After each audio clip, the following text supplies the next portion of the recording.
The Mauna Loa Observatory, which is in Hawaii, has just reported atmospheric CO2 measurements of 400 parts per million.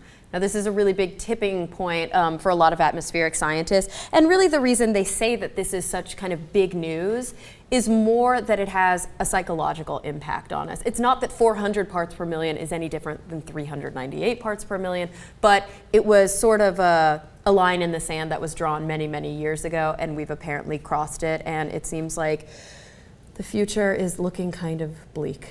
Well, I know with Obama, if he draws a red line in the sand, as he did with Syria and chemical weapons, there will be action. The action of sitting around for a little while longer and trying to figure out what we should do. Exactly. I mean, and come on, we know that's happening with climate change. I mean, we're already past the point of no return. Almost every climate scientist says that. The world has not been this warm since 3 to 5 million years ago. So to put that in perspective, anatomically modern humans have been around for 200,000 years. No human being has ever lived in this kind of an environment, and it's only going to get worse. That's interesting. When you go back to our original ancestors, now a lot of the people who don't believe in climate change don't even believe in our primate ancestors either, but that's a whole other thing. Yeah. But when you go back, don't we start around 3.5 million years ago? That's like Australopithecus afarensis. So Lucy, those of you who've heard of Lucy. So it's a hominid ancestor, but it's very ape-like and small and hairy and not an anatomically modern human. Even like, so when temperature's that hot, even Lucy wasn't around. Yeah. So yeah, exactly. I mean, 5 million years ago, no, not at all. And I mean, it was a grossly different world. The sea levels were so high. The sea was very much interior on all of the different continents.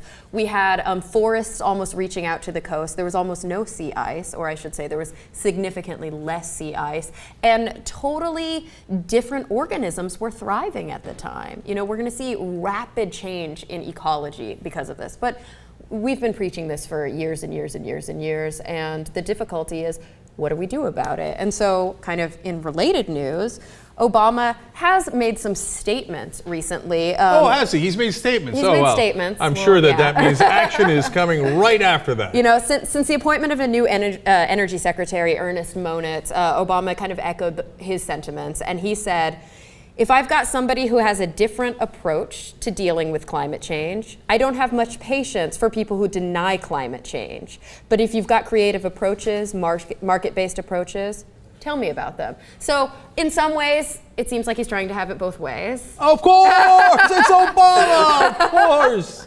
But I do like, you know, pulling that little piece out of context and saying, I don't have much patience for people who deny climate change. At least there's that. Like, I'm on board with the scientists for once, right, making that statement. I know, but it's been 5 years, and he's done very, very little on climate change. I agree. So apparently, he's actually got an enormous amount of patience for people who deny climate change. That's true. Yeah, an enormous amount. Too much patience. We've crossed another line in the sand, and we're breaking every kind of record there is. We're going to continue to cross these lines too. I mean, at this point, there's no way we're going back in the other direction. It's about mitigating, and it's about trying to maintain these levels. But I do like that his energy secretary, like I said, Ernest Moniz, made a statement recently. Let me make it very clear that there is no ambiguity in terms of the scientific basis calling for a prudent response on climate change. And the reason that I think that this is important is because the House Science Committee has multiple climate deniers on it. So the fact that, I mean, probably the reason that a lot of this legislation can't get through is because the people who are writing the laws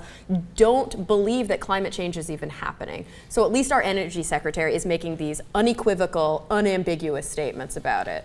But what's really sad, as you pointed out earlier, is that no matter how many lines in the sand we cross, and no matter how hot it gets, this current batch of politicians in D.C., no matter, you know, look, obviously the climate deniers that rule the House are the most guilty because they're the ones who won't let any legislation through, right?